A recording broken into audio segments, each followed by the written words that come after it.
YouTube channel में एक बार फिर से आप सभी का बहुत बहुत स्वागत है। आप देख रहे हैं हिंदुस्तान की झलक। दोस्तों टीसी एग्जाम का 10 असेसमेंट आज की इस वीडियो में बताएंगे, जो कि दोस्तों हिंदी और इंग्लिश दोनों में है।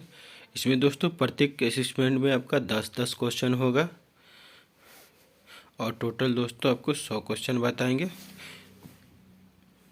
तो चलिए दोस्तों वीडियो को करते हैं शुरू। यदि आप इस चैनल को सब्सक्राइब नहीं किए तो अभी तक चैनल को सब्सक्राइब कर लीजिए और बेल आइकन को दबा दीजिए, ताकि आपको सीएससी से रिलेटेड, टीसी से रिलेटेड नए नए वीडियो मिलते रहे, नए नए अपडेट मिलते रहे। तो चलिए दोस्तों वीडियो को करते हैं शुरू।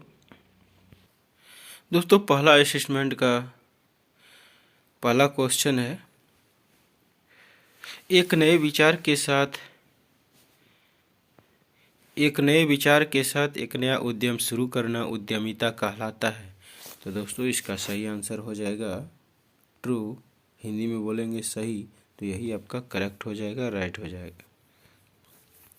नेक्स्ट अगला क्वेश्चन है, उद्यमिता धन पैदा करने का एक अवसर है। तो इसका सही आंसर हो जाएगा ट्रू। हिंदी में बोलेंगे सही, तो यही आपका करेक्ट आंसर है, सही आंसर है। नेक्स्ट अगला क्वेश्चन है, इनमें से कौन उद्यमशीलता का एक उदाहरण है। तो इसका सही आंसर हो जाएगा none of the above. Hindi में बोलेंगे इनमें से कोई भी नहीं, इनमें से कोई भी नहीं, यही आपका करेक्ट आंसर हो जाएगा, राइट आंसर हो जाएगा। नेक्स्ट अगला क्वेश्चन है, इनमें से कौन उद्यमशीलता का एक उदाहरण है। तो इसका सही आंसर है एक शहर में नए प्रकार के रेस्तरां शुरू करना। इंग्लिश में बोलेंगे starting up a new type of restaurant in A city. तो यही आपका करेक्ट आंसर हो जाएगा, राइट आंसर हो जाएगा। नेक्स्ट अगला क्वेश्चन है, एक उद्यमी वही होता है जो इन गतिविधियों के FEW में शामिल होता है, प्रबंधन, आयोजन, नवाचार, जोखिम ग्रहण करना आदि। इसका सही आंसर हो जाएगा ट्रू। हिंदी में बोलेंगे सही, यही आपका करेक्ट आंसर है, सही आंसर है, इसे आपको चूज कर लेना है।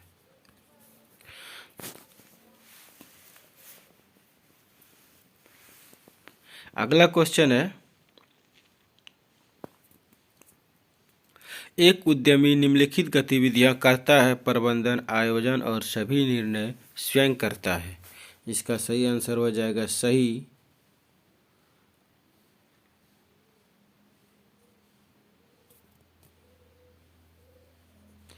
यहाँ पर दोस्तों एक उद्यमी निम्नलिखित गतिविधियां करता है, प्रबंधन, आयोजन और सभी निर्णय स्वयं करता है। तो दोस्तों इसका सही आंसर हो जाएगा ट्रू। यहाँ पर दोस्तों ट्रू ना होकर के ये दोस्तों इसका सही आंसर हो जाएगा दोस्तों फॉल्स। तो गलत हो जाएगा, ये सभी निर्णय और सभी गतिविधियां नहीं कर सकता है।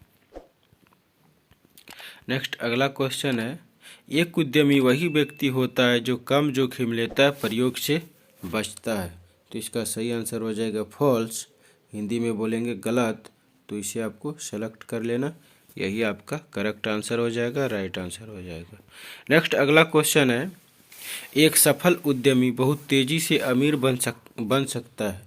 तो इसका सही आंसर हो जाएगा ट्रू। हिंदी में बोलेंगे सही। तो दोस्तों एक सफल उद्यमी बहुत तेज़ी से अमीर बन सकता है।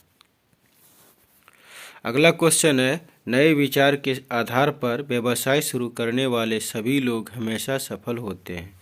इसका सही आंसर हो जाएगा फॉल्स। हिंदी में बोलेंगे गलत, तो इसे आपको सेलेक्ट कर लेना, यही आपका करेक्ट आंसर हो जाएगा। नेक्स्ट अगला क्वेश्चन है, 92% स्टार्टअप शुरू होने के पहले 3 वर्षों के भीतर सफल होते हैं। तो इसका सही आंसर हो जाएगा फॉल्स। हिंदी में बोलेंगे गलत, तो यही आपका करेक्ट आंसर है। तो दोस्तों पहला असेसमेंट था इंटरप्रेन्योर, जो कि 10 क्वेश्चन में बता दिया। उसके बाद है दोस्तों इंटरप्रेन्योरशिप एंड इंटरप्रेन्योरल क्रिएटर असेसमेंट 2। तो दोस्तों पहला असेसमेंट कंप्लीट हो चुका है, दूसरा असेसमेंट शुरू हो चुका है। तो इसका पहला क्वेश्चन है,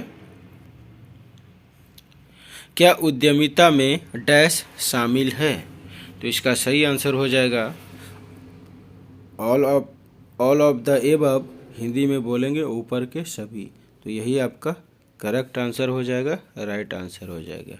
नेक्स्ट अगला क्वेश्चन है, उद्यमिता में आपके उद्यम आदि से संबंधित जोखिम और प्रबंधन करने और संभालने का आयोजन करना शामिल है, और एक उद्यमी वही है जो इन सभी में शामिल है। तो इसका सही आंसर हो जाएगा ट्रू, हिंदी में बोलेंगे सही। तो यही आपका करेक्ट आंसर हो जाएगा, राइट आंसर हो जाएगा। नेक्स्ट अगला क्वेश्चन है, एक व्यवसाय का निर्माण करने में डैश समय लगता है जितना व्यवसाय के लिए विचार उत्पन्न करने में। तो इसका सही आंसर हो जाएगा दोस्तों लॉन्गर, हिंदी में बोलेंगे लंबे समय तक। तो यही आपका करेक्ट आंसर हो जाएगा, सही आंसर हो जाएगा, इसे आपको चूज कर लेना है। नेक्स्ट अगला क्वेश्चन है, उद्यमियों को बड़े होने का लालच नहीं करना चाहिए क्योंकि इसके लिए धैर्य की आवश्यकता होती है। तो इसका सही आंसर हो जाएगा दोस्तों ट्रू, हिंदी में बोलेंगे सही। तो यही आपका करेक्ट आंसर है, राइट आंसर है। नेक्स्ट अगला क्वेश्चन है, सफल होने के लिए उद्यमियों को डैश का होना आवश्यक है। यानी कि दोस्तों इसका सही आंसर हो जाएगा पैटेंस, हिंदी में बोलेंगे धीरज। तो दोस्तों आपको धीरज का होना आवश्यक है, तभी आप सफल हो सकते हैं। नेक्स्ट अगला क्वेश्चन है, डैश उद्यमिता का विशिष्ट उपकरण है। तो इसका सही आंसर हो जाएगा दोस्तों इनोवेशन, हिंदी में बोलेंगे नवोन्मेष। तो यही आपका करेक्ट आंसर है, सही आंसर है, इसे आपको चूज कर लेना है। अगला क्वेश्चन है,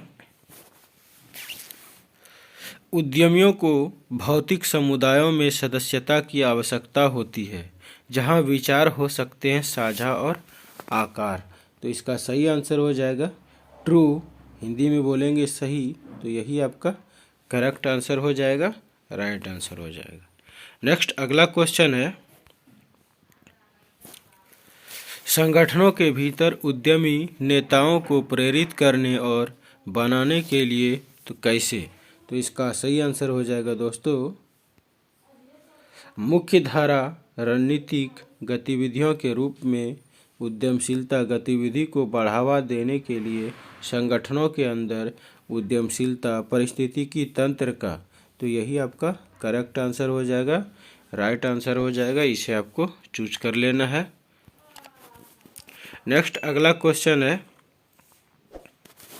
संगठन उद्यमी नहीं है लेकिन लोग उद्यमी है। इसका सही आंसर हो जाएगा ट्रू, हिंदी में बोलेंगे सही। इसे आपको सेलेक्ट कर लेना है, यही आपका करेक्ट आंसर हो जाएगा, राइट आंसर हो जाएगा। नेक्स्ट अगला क्वेश्चन है, जानबूझकर चलने के रूप में तैयार किए गए उद्यम।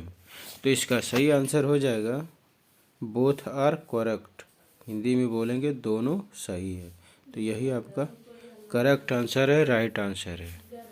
नेक्स्ट तो दोस्तों दूसरा असेसमेंट भी कंप्लीट हो चुका है। अब तीसरा असेसमेंट है आइडेंटिफाइंग बिजनेस अपॉर्चुनिटीज, असेसमेंट 3। तो दोस्तों असेसमेंट 3 का पहला प्रश्न है, एक विचार को अनुभूति की सामग्री के रूप में परिभाषित किया गया है। इसका सही आंसर हो जाएगा ट्रू, हिंदी में बोलेंगे सही। यही आपका करेक्ट आंसर है, राइट आंसर है। नेक्स्ट अगला क्वेश्चन है, क्या हर विचार एक संभावित अवसर है। तो इसका सही आंसर हो जाएगा ट्रू, हिंदी में बोलेंगे सही। यही आपका करेक्ट आंसर है, राइट आंसर है। नेक्स्ट अगला क्वेश्चन है, कैसे पहचाने कि एक विचार एक अवसर है या नहीं। तो इसका सही आंसर हो जाएगा बोथ आर करेक्ट, हिंदी में बोलेंगे दोनों सही है।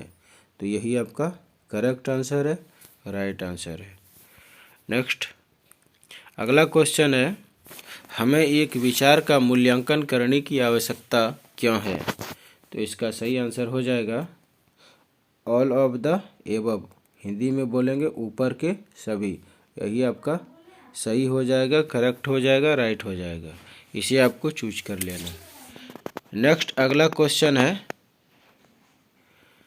सफल उद्यमिता के लिए तकनीकी ज्ञान और बाजार ज्ञान को संतुलित करने की क्षमता की आवश्यकता होती है। तो इसका सही आंसर हो जाएगा ट्रू, हिंदी में बोलेंगे सही। यही आपका करेक्ट आंसर है, राइट आंसर है। नेक्स्ट अगला क्वेश्चन है, अगला प्रश्न, एक इलेक्ट्रीशियन ने देखा कि उनके क्षेत्र में किराने की दुकान सफलतापूर्वक चल रहा है और एक भी खोलना चाहता है। उनके एक को खोला लेकिन कोई लाभ नहीं कर पाया, क्यों? तो इसका सही आंसर हो जाएगा बोथ आर करेक्ट, हिंदी में बोलेंगे दोनों सही। तो दोस्तों दोनों ऑप्शन सही हो जाएगा। अगला प्रश्न है, कैश फ्लो केवल उस नकदी के बीच का अंतर है और नकदी जो बाहर बहती है। इसका सही आंसर हो जाएगा ट्रू, हिंदी में बोलेंगे सही। तो इसे आपको सेलेक्ट कर लेना है, यही आपका करेक्ट आंसर हो जाएगा, राइट आंसर हो जाएगा। नेक्स्ट अगला क्वेश्चन है, एक विचार एक अवसर है या नहीं? मूल्यांकन करते समय अपफ्रंट कैपिटल और R&D भर्ती लागत अधिक होनी चाहिए। तो इसका सही आंसर हो जाएगा फॉल्स, हिंदी में बोलेंगे गलत। तो यही आपका करेक्ट आंसर हो जाएगा, राइट आंसर हो जाएगा। नेक्स्ट अगला क्वेश्चन है, एक मूल्यांकन एक अवसर है या नहीं? इसका मूल्यांकन करते समय बाजार बड़ा और बढ़ना चाहिए। तो इसका सही आंसर हो जाएगा दोस्तों ट्रू, हिंदी में बोलेंगे सही। यही आपका करेक्ट आंसर है, राइट आंसर है। नेक्स्ट अगला क्वेश्चन है, एक संभावित परिचित व्यक्ति को उद्यम या व्यवसाय उच्च रणनीतिक मूल्य का होना चाहिए। इसका सही आंसर हो जाएगा ट्रू, हिंदी में बोलेंगे सही। यही आपका करेक्ट आंसर है, राइट आंसर है। तो दोस्तों ये असेसमेंट 3 भी कंप्लीट हो चुका है। ये चौथा असेसमेंट शुरू हो रहा है। ये देखिए, understanding cost structure assessment 4। Assessment 4 का पहला क्वेश्चन है, डैश संसाधनों का मौद्रिक मूल्य है जो सामग्री, श्रम और ओवरहेड्स जिसका उपयोग किसी सेवा के उत्पाद या वितरण के लिए किया जाता है। तो इसका सही आंसर हो जाएगा कॉस्ट, हिंदी में बोलेंगे लागत। यही आपका करेक्ट आंसर है, सही आंसर है। नेक्स्ट अगला क्वेश्चन है, प्रत्यक्ष बनाम अप्रत्यक्ष लागत विभिन्न लागत वस्तुओं के साथ उनके जुड़ाव पर आधारित है। तो इसका सही आंसर हो जाएगा ट्रू, हिंदी में बोलेंगे सही। यही आपका करेक्ट आंसर है, सही आंसर है। नेक्स्ट अगला प्रश्न है, वे लागतें जो उत्पादन के स्तर में बदलाव की परवाह किए बिना अल्पावधि में भिन्न नहीं होती है, उन्हें डैश लागत कहा जाता है। तो इसका सही आंसर हो जाएगा फिक्स्ड कॉस्ट, हिंदी में बोलेंगे निश्चित लागत। यही आपका करेक्ट आंसर हो जाएगा, सही आंसर हो जाएगा। नेक्स्ट अगला प्रश्न है, Reliance fresh, D mart, big बाजार जैसी रिटेल कंपनियों के पास डैश में डैश डिग्री रूपांतरण है। तो इसका सही आंसर हो जाएगा लो टू मीडियम, हिंदी में बोलेंगे निम्न से मध्य। तो यही आपका सही आंसर हो जाएगा, राइट आंसर हो जाएगा। नेक्स्ट अगला प्रश्न है, बेची गई वस्तुओं COGS की लागत के प्रमुख निर्धारक है जो P&L कथन पर दिखाई देता है। तो इसका सही आंसर हो जाएगा प्रोडक्ट कॉस्ट, हिंदी में बोलेंगे सामान का मूल्य। यही आपका करेक्ट आंसर है, राइट आंसर है। नेक्स्ट अगला क्वेश्चन है, डैश आउटपुट के उत्पादन में सीधे उपयोग की जाने वाली किसी भी सामग्री की लागत है। इसका सही आंसर है अनएक्सपायर्ड कॉस्ट, हिंदी में बोलेंगे अनपेक्षित लागत। यही आपका सही आंसर है, करेक्ट आंसर है। नेक्स्ट अगला क्वेश्चन है, डैश लागत में शामिल व्यक्तियों को वेतन, पेंशन, बीमा, बोनस, लाभ, अर्जित अवकाश शामिल है। इसका सही आंसर हो जाएगा डायरेक्ट लेबर कॉस्ट, हिंदी में बोलेंगे प्रत्यक्ष श्रम लागत। तो यही आपका करेक्ट आंसर है, प्रत्यक्ष श्रम लागत। इसे आपको चूज कर लेना है, सेलेक्ट कर लेना है। नेक्स्ट अगला क्वेश्चन है, cost allocation is a method thought which A businesses allocates or distributes an indirect cost across various cost objects। इसका सही आंसर हो जाएगा ट्रू, हिंदी में बोलेंगे सही। तो यही आपका करेक्ट आंसर है, सही आंसर है। नेक्स्ट अगला प्रश्न है, उत्पादन स्तर के साथ बदलती लागत को परिवर्तनीय लागत कहा जाता है। तो इसका सही आंसर हो जाएगा वेरिएबल कॉस्ट, हिंदी में बोलेंगे परिवर्तनीय लागत। तो यही आपका करेक्ट आंसर है, सही आंसर है। नेक्स्ट अगला क्वेश्चन है, डैश लागत वे हैं जो पूरी तरह से भस्म हो गए हैं या वे लाभ जिससे व्यवसाय प्राप्त हुआ है। इसका सही आंसर हो जाएगा एक्सपायर कॉस्ट, हिंदी में बोलेंगे खर्च की लागत। तो यही आपका करेक्ट आंसर है, इसे आपको सेलेक्ट कर लेना है, चूज कर लेना है। तो दोस्तों चौथा असेसमेंट भी कंप्लीट हो चुका है। पांचवा असेसमेंट है, देखिए लॉन्ग टर्म ओरिएंटेशन असेसमेंट 5। तो दोस्तों असेसमेंट पांचवा का पहला प्रश्न है,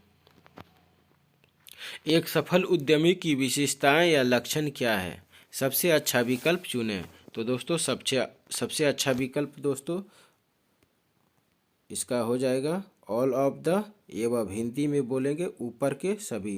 तो यही आपका करेक्ट आंसर है, all of the above. Next अगला प्रश्न है, एक सफल उद्यमी की विशेषता या विशेषता क्या नहीं है। तो इसका सही आंसर हो जाएगा quits half way when the situation become difficult, Hindi में बोलेंगे स्थिति कठिन होने पर आधे रास्ते में छोड़ देता है, यानी कि स्थिति कठिन होने पर आधे रास्ते में छोड़ देता है। तो यही आंसर हो जाएगा करेक्ट, सही। इसे आपको सेलेक्ट कर लेना है। नेक्स्ट अगला प्रश्न है, उद्यमी हमेशा चीज़ों को करने के नए तरीकों की तलाश में रहते हैं और उन्हें कैसे बेहतर बना सकते हैं, यहाँ किस विशेषता की चर्चा की जा सकती है। तो इसका सही आंसर हो जाएगा क्रिएटिविटी, हिंदी में बोलेंगे रचनात्मक। यही आपका करेक्ट है, राइट है, सही है। इसे चूज कर लेना है। नेक्स्ट अगला प्रश्न है, उद्यमी अपने उत्पाद या सेवा को प्रभावी रूप से ग्राहकों को बेचते हैं, यहाँ किस विशेषता की चर्चा की जा रही है। इसका सही आंसर हो जाएगा कम्युनिकेशन स्किल, हिंदी में बोलेंगे संचार कौशल। यही आपका करेक्ट आंसर है, सही आंसर है। अगला प्रश्न है, उद्यमी अनिश्चितता और संभावित विफलता को उन्हें ऐसा करने से नहीं रोक सकते जो करने की आवश्यकता है, यहाँ किस विशेषता की चर्चा की जा रही है। इसका सही आंसर हो जाएगा रिस्क टेकर, हिंदी में बोलेंगे जोखिम लेने वाला।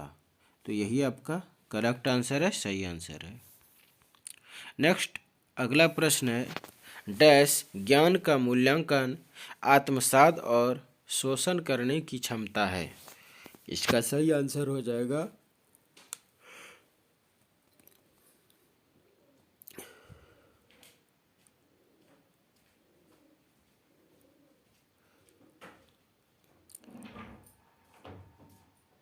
अब्सॉर्टिव कैपेसिटी, अब्सॉर्प्टिव कैपेसिटी, हिंदी में बोलेंगे अवशोषण क्षमता। यही आपका करेक्ट आंसर है, सही आंसर है। नेक्स्ट अगला प्रश्न है, निरपेक्ष क्षमता पूर्व से संबंधित है, संबंधित ज्ञान को समझने में सक्षम है, के मूल्य को पहचानता है और नई जानकारी का उपयोग करता है। तो इसका सही आंसर हो जाएगा ट्रू, हिंदी में बोलेंगे सही। तो यही आपका करेक्ट आंसर है, सही आंसर है। नेक्स्ट अगला प्रश्न है, एक सफल उद्यमी बनने के लिए पूर्व ज्ञान या भरोसेमंद विशेषज्ञता का होना क्यों महत्वपूर्ण है? तो इसका सही आंसर हो जाएगा both A and B, Hindi में बोलेंगे ए और बी दोनों। तो दोस्तों आपको ए और बी दोनों को सेलेक्ट करना है, यही आपका करेक्ट आंसर है, राइट आंसर है। नेक्स्ट अगला प्रश्न है, एक सफल दर्जी कुछ नया करने की कोशिश करना चाहता था, इसलिए उन्होंने अपने क्षेत्र में एक स्ट्रीट फूड रेस्तरां खोला, लेकिन उनका रेस्तरां ठीक से नहीं चला और आखिरकार उन्हें इसे बंद करना पड़ा, क्योंकि कृपया सबसे अच्छा विकल्प चुनें। तो दोस्तों सबसे अच्छा विकल्प हो जाएगा he did not have prior knowledge of how to run a restaurant, Hindi में बोलेंगे उसे रेस्टोरेंट चलाने का पूर्व ज्ञान नहीं था। यही आपका सही आंसर है, इसे आपको सेलेक्ट कर लेना है।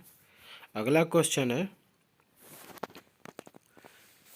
एक जानकार रसोइया ने चेन्नई में एक दक्षिण भारतीय रेस्तरां खोला, लेकिन व्यवसाय सुचारू रूप से नहीं चल रहा था और बाद में उसे बंद करना पड़ा, क्या गलत हुआ? तो इसका सही आंसर हो जाएगा they were too many competitor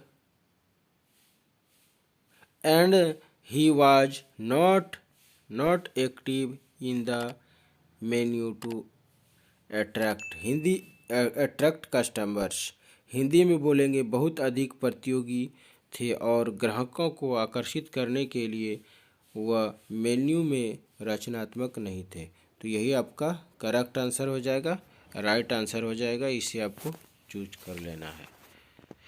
तो दोस्तों ये असेसमेंट 5 भी कंप्लीट हो चुका है। छठा असेसमेंट है दोस्तों रिकॉर्डिंग बिजनेसेस ट्रांजैक्शंस। छठा असेसमेंट का पहला प्रश्न है,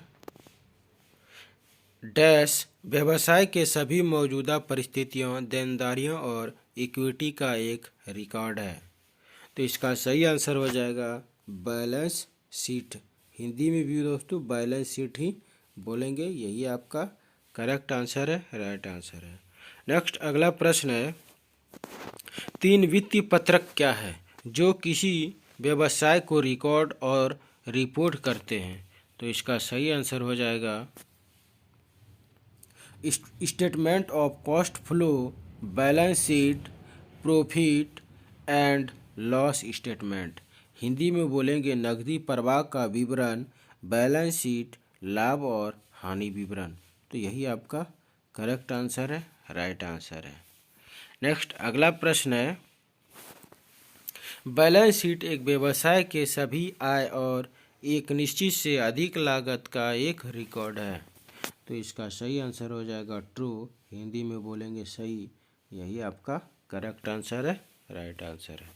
नेक्स्ट अगला क्वेश्चन है, इक्विटी और लायबिलिटीज एक बैलेंस शीट में पहले आती है, इसके बाद संपत्ति होती है। तो इसका सही आंसर हो जाएगा ट्रू, हिंदी में बोलेंगे सही, यही आपका सही आंसर है, करेक्ट आंसर है। नेक्स्ट अगला क्वेश्चन है, सही समीकरण का चयन करें। तो दोस्तों सही समीकरण हो जाएगा टोटल एसेट्स बराबर total liabilities plus equities, Hindi में बोलेंगे कुल संपत्ति बराबर कुल लायबिलिटी जोड़ इक्विटी, यही आपका करेक्ट आंसर हो जाएगा, सही आंसर हो जाएगा। नेक्स्ट अगला क्वेश्चन है, एक व्यवसाय डैश के बिना लंबे समय तक जीवित नहीं रह सकता है। तो इसका सही आंसर हो जाएगा कैश। हिंदी में भी दोस्तों कैश ही बोलेंगे, यही आपका सही आंसर हो जाएगा, राइट आंसर हो जाएगा। गीता की किराने की दुकान है। ग्राहकों ने पहले ही उसे 5,000 रुपया का भुगतान कर दिया है। गीता ने सप्ताह के अंत में अपने सप्लायर को 2,000 रुपया देने का फैसला किया। अकुरल बेसिस के अनुसार उसके लाभ की गणना करता है। तो दोस्तों इसका सही आंसर हो जाएगा 3,000, 3,000, यही आपका करेक्ट आंसर है, राइट आंसर है। नेक्स्ट अगला क्वेश्चन है, दुनिया भर में लेखाकार लेन देन को रिकॉर्ड करने के लिए ट्रिपल एंट्री सिस्टम का उपयोग करते हैं। तो इसका सही आंसर हो जाएगा ट्रू, हिंदी में बोलेंगे सही, तो ट्रू करेक्ट आंसर हो जाएगा, राइट आंसर हो जाएगा, इसे आपको सेलेक्ट कर लेना है। नेक्स्ट अगला क्वेश्चन है, कालानुक्रमिक क्रम में लेन देन सामान्य पत्रिका में दर्ज किए जाते हैं। तो इसका सही आंसर हो जाएगा ट्रू, हिंदी में बोलेंगे सही, तो यही आपका करेक्ट आंसर है, सही आंसर है। नेक्स्ट अगला क्वेश्चन है, डैश व्यवसाय के सभी मौजूदा परिसंपत्तियों, देनदारियों और इक्विटी का एक रिकॉर्ड है। तो इसका सही आंसर हो जाएगा बैलेंस शीट, हिंदी में भी दोस्तों बैलेंस शीट ही बोलेंगे, तो यही आपका करेक्ट आंसर है, सही आंसर है। तो दोस्तों इसमें 6 असेसमेंट भी कंप्लीट हो चुका है। अब दोस्तों 7वां असेसमेंट है बेसिक फाइनेंशियल टर्म्स। तो 7वां असेसमेंट का पहला प्रश्न है, किसी व्यवसाय का प्राथमिक उद्देश्य क्या है। तो इसका सही आंसर हो जाएगा make money for investors by providing good और सर्विसेज, हिंदी में बोलेंगे माल या सेवाएं प्रदान करके निवेशकों के लिए पैसा कमाए। तो यही आपका करेक्ट आंसर है, सही आंसर है। अगला प्रश्न है, व्यवसाय के प्रमुख निवेश वस्तुएं क्या है। व्यवसाय के प्रमुख निवेश वस्तुएं क्या है। तो इसका सही आंसर हो जाएगा ऑल ऑफ द एबव, ऊपर के सभी। तो आपका लेबर, श्रम, हिंदी में बोलेंगे श्रम, लैंड, हिंदी में बोलेंगे भूमि, कैपिटल, हिंदी में बोलेंगे पूंजी। तो दोस्तों ये तीनों चीज़ों की आवश्यकता है, इसलिए ऑल ऑफ द एबव, उपरोक्त सभी बोलेंगे, यही आपका करेक्ट आंसर हो जाएगा, राइट आंसर हो जाएगा। नेक्स्ट अगला प्रश्न है, व्यवसाय का उत्पादन क्या है। तो इसका सही आंसर हो जाएगा both of the above, Hindi में बोलेंगे उपरोक्त दोनों। तो यही आपका करेक्ट आंसर हो जाएगा, राइट आंसर हो जाएगा। नेक्स्ट अगला प्रश्न है, व्यवसाय के विभिन्न रूप क्या है। तो इसका सही आंसर हो जाएगा सोल प्रोप्रिएटरशिप, पार्टनरशिप, कॉरपोरेशंस, हिंदी में बोलेंगे एकमात्र स्वामित्व, भागीदारी, निगम। यही आपका करेक्ट आंसर है, सही आंसर है, इसे आपको सेलेक्ट कर लेना है, चूज कर लेना है। नेक्स्ट अगला प्रश्न है, एकमात्र स्वामित्व क्या है। तो इसका सही आंसर हो जाएगा a single owner who is also usually responsible for the day-to-day running of the businesses, Hindi में बोलेंगे एक अकेला मालिक जो आमतौर पर दिन प्रतिदिन के व्यवसाय के लिए जिम्मेदार होता है। तो यही आपका करेक्ट आंसर हो जाएगा, राइट आंसर हो जाएगा। नेक्स्ट अगला प्रश्न है,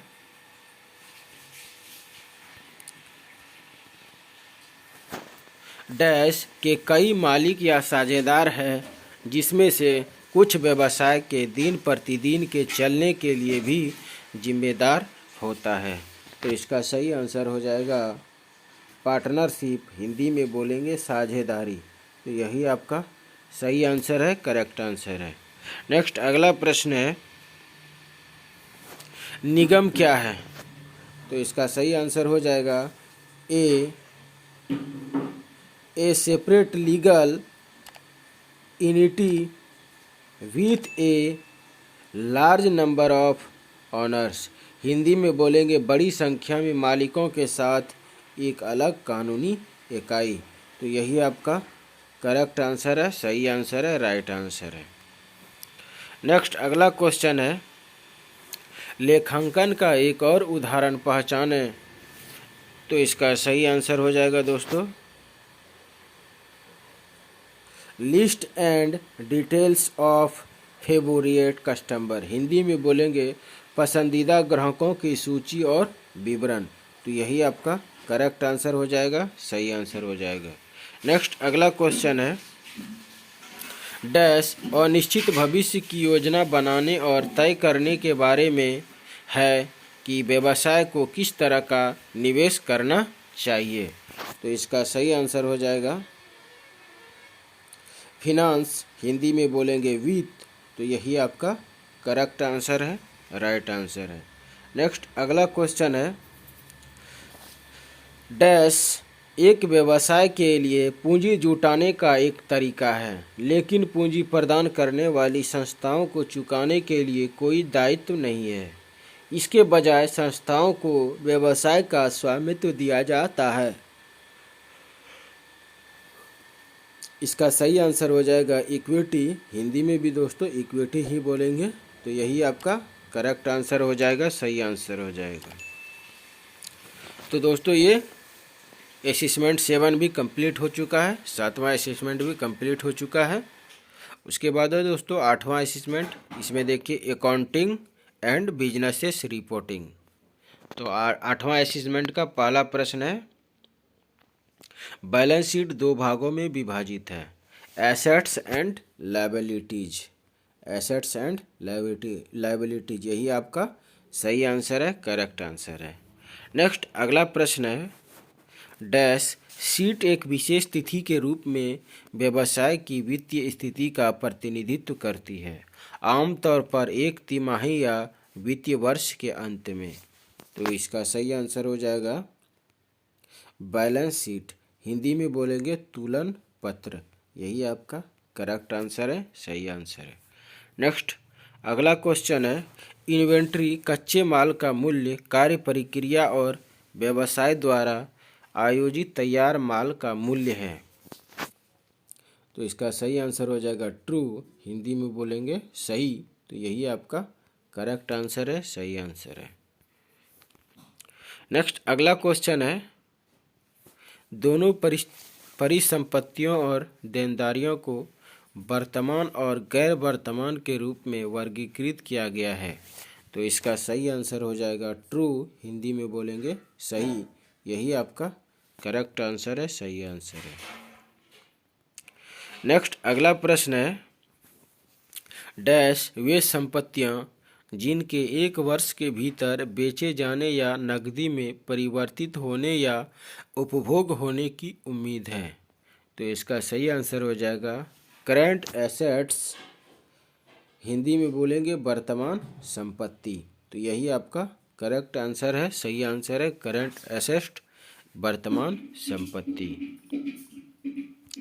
अगला प्रश्न है, गैर वर्तमान संपत्तियों में गैर वर्तमान परिस्थितियों में डैश शामिल है जो आमतौर पर एक वर्ष से अधिक समय तक रहता है। तो इसका सही आंसर हो जाएगा प्लांट प्रॉपर्टी एंड इक्विपमेंट।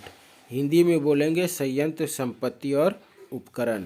तो यही आपका करेक्ट आंसर है, सही आंसर है। नेक्स्ट अगला क्वेश्चन है, वर्तमान संपत्ति के सामान्य प्रकार क्या है।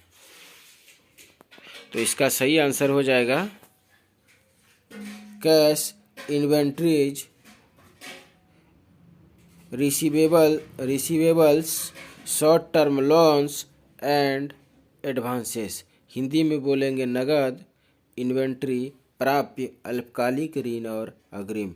तो यही आपका करेक्ट आंसर है, सही आंसर है। इसे चूज कर लेना है। अगला प्रश्न है, डैश कच्चे माल का मूल्य है जो कार्य प्रकृति में है और व्यवसाय द्वारा आयोजित अच्छा है। इसका सही आंसर हो जाएगा रिवेन्यूज। हिंदी में बोलेंगे राजस्व, तो यही आपका करेक्ट आंसर है, राइट आंसर है। नेक्स्ट अगला क्वेश्चन है, शेयर धारकों को भुगतान नहीं की गई आय का लाभ को डैश कहा जाता है। Retained earning. Retained earning Hindi में बोलेंगे प्रतिधारित कमाई, तो यही आपका करेक्ट आंसर है, राइट आंसर है। नेक्स्ट अगला प्रश्न है, डैश को आय विवरण भी कहा जाता है। डैश को आय विवरण भी कहा जाता है, तो इसका सही आंसर हो जाएगा profit and loss statement. Hindi में बोलेंगे लाभ और हानि विवरण, तो यही आपका करेक्ट आंसर है, सही आंसर है। तो दोस्तों 8वां असेसमेंट भी कंप्लीट हो चुका है। 9वां असेसमेंट है marketing, education, handling, questions and corners. तो दोस्तों ये 9वां असेसमेंट है, असेसमेंट 9। तो 9वां असेसमेंट का पहला प्रश्न है, एक विश्वसनीय सलाहकार ग्राहक को आक्रामक रूप से उत्पाद को बढ़ावा देता है। एक विश्वसनीय सलाहकार ग्राहक को आक्रामक रूप से उत्पाद को बढ़ावा देता है, तो इसका सही आंसर हो जाएगा फॉल्स। हिंदी में बोलेंगे गलत, तो यही आपका करेक्ट आंसर है, सही आंसर है। अगला प्रश्न है, एक विश्वसनीय सलाहकार कैसे बने। तो इसका आंसर हो जाएगा understand the corners of the customers. Hindi में बोलेंगे ग्राहक की चिंताओं को समझें, तो यही आपका सही आंसर है, करेक्ट आंसर है। इसे आपको सेलेक्ट कर लेना है। अगला प्रश्न है, सेवा का वादा ग्राहक को उत्पाद के सुनिश्चित डैश और डैश के समय पर वितरण के बारे में दिया गया आश्वासन है, तो इसका सही आंसर हो जाएगा quality and quantity and quality. Hindi में बोलेंगे मात्रा और गुणवत्ता, तो यही आपका करेक्ट आंसर है, सही आंसर है। नेक्स्ट अगला प्रश्न है, एक ग्राहक सेवा के वादे में से एक है जो ग्राहक चाहता है वितरित करना, तो इसका सही आंसर हो जाएगा ट्रू। हिंदी में बोलेंगे सही, तो यही आपका करेक्ट आंसर है, सही आंसर है। अगला प्रश्न है, हमें ग्राहकों की ज़रूरतों की पहचान क्यों करनी चाहिए, तो इसका सही आंसर हो जाएगा बोथ आर करेक्ट। हिंदी में बोलेंगे दोनों सही है, तो यही आपका करेक्ट आंसर है, राइट आंसर है। अगला प्रश्न है, ग्राहकों की ज़रूरतों के आधार पर उत्पादों का नवाचार व्यवसाय के लिए मूल्य है, तो इसका सही आंसर हो जाएगा ट्रू। हिंदी में बोलेंगे सही, तो यही आपका करेक्ट आंसर है, सही आंसर है। अगला प्रश्न है, सक्रिय श्रवण एक विशिष्ट बिक्री पिच के लिए ग्राहकों की प्रतिक्रियाओं में से एक है, तो इसका सही आंसर हो जाएगा फॉल्स। हिंदी में बोलेंगे गलत, तो यही आपका करेक्ट आंसर है, सही आंसर है। नेक्स्ट अगला क्वेश्चन है, एक अच्छी बिक्री पिच की सही संरचनाओं का चयन करें, तो इस सही आंसर हो जाएगा इसका हुक एंड ऑब्जेक्टिव। हिंदी में दोस्तों हुक और उद्देश्य बोलेंगे, यही आपका करेक्ट आंसर हो जाएगा, राइट आंसर हो जाएगा। नेक्स्ट अगला प्रश्न है, सुनना सुनने जैसा ही है। सुनना सुनने जैसा ही है, तो इसका सही आंसर हो जाएगा फॉल्स, गलत। यही आपका करेक्ट आंसर है, सही आंसर है। अगला प्रश्न है, आनंद के लिए सुनने को डैश कहा जाता है। आनंद के लिए सुनने को डैश कहा जाता है, इसका सही आंसर हो जाएगा एप्रोसिएटिव लिस्टनिंग। हिंदी में बोलेंगे प्रशंसात्मक श्रवण, तो यही आपका करेक्ट आंसर है, राइट आंसर है। इसे आपको सेलेक्ट कर लेना है। नेक्स्ट अगला दोस्तों 9वां असेसमेंट भी कंप्लीट हो चुका है। अब दोस्तों 10वां असेसमेंट है मार्केटिंग एजुकेशन वैल्यू। तो असेसमेंट 10 का यानी असेसमेंट 10वां का पहला प्रश्न है, ग्राहक किसी विशेष स्टोर से खरीदारी क्यों कर रहा है? तो इसका सही आंसर हो जाएगा दोस्तों, क्योंकि ग्राहक उस उत्पाद या सेवा को महत्व देता है जो दुकान प्रदान करती है। हिंदी में बोलेंगे business of customer, values of product और सर्विस और द शॉप प्रोवाइड्स। तो यही आपका करेक्ट आंसर है, सही आंसर है। नेक्स्ट अगला प्रश्न है, मूल्य वह है जो ग्राहक को दुकान या दुकानदार प्रदान करता है। मूल्य वह है जो ग्राहक को दुकान या दुकानदार प्रदान करता है। तो इसका सही आंसर हो जाएगा ट्रू। हिंदी में बोलेंगे सही। यही आपका करेक्ट आंसर है, सही आंसर है। नेक्स्ट अगला क्वेश्चन है, सही कथन का चयन करें। तो दोस्तों सही कथन हो जाएगा value is customer defined. Hindi में बोलेंगे मान ग्राहक परिभाषित है। तो यही आपका करेक्ट आंसर है, सही आंसर है। नेक्स्ट अगला प्रश्न है, सही कथन का चयन करें।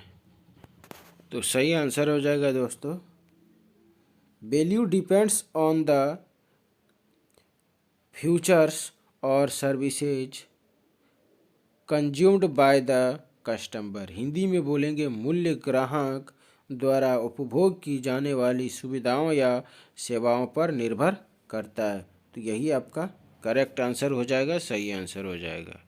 नेक्स्ट अगला प्रश्न है, मान कहाँ रहता है? तो इसका सही आंसर हो जाएगा in the customers mind. Hindi में बोलेंगे ग्राहक के मन में। तो यही आपका करेक्ट आंसर है, सही आंसर है। नेक्स्ट अगला प्रश्न है, मान को डैश के परिप्रेक्ष्य के साथ साथ डैश के परिप्रेक्ष्य में परिभाषित किया जा सकता है।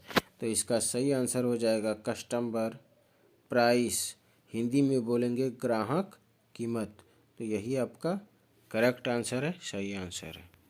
नेक्स्ट अगला क्वेश्चन है, डैश हर कोई कीमत पर प्रतिस्पर्धी करता है क्योंकि कोई भी यह नहीं खोज रहा है कि वे ग्राहक को अलग अलग मूल्य जोड़ने में कैसे सक्षम है।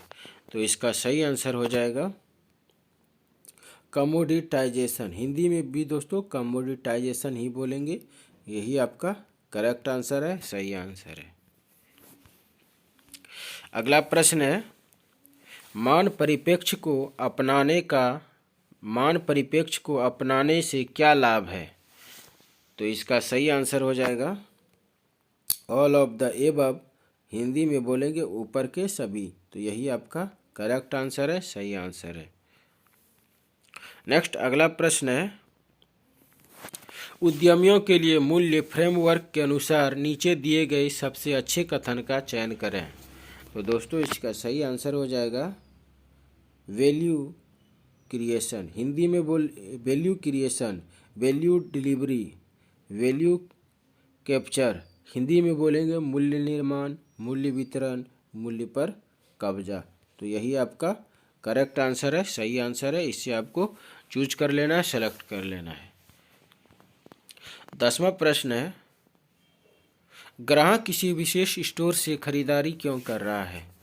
तो इसका सही आंसर हो जाएगा business the customer, values of product और सर्विस द शॉप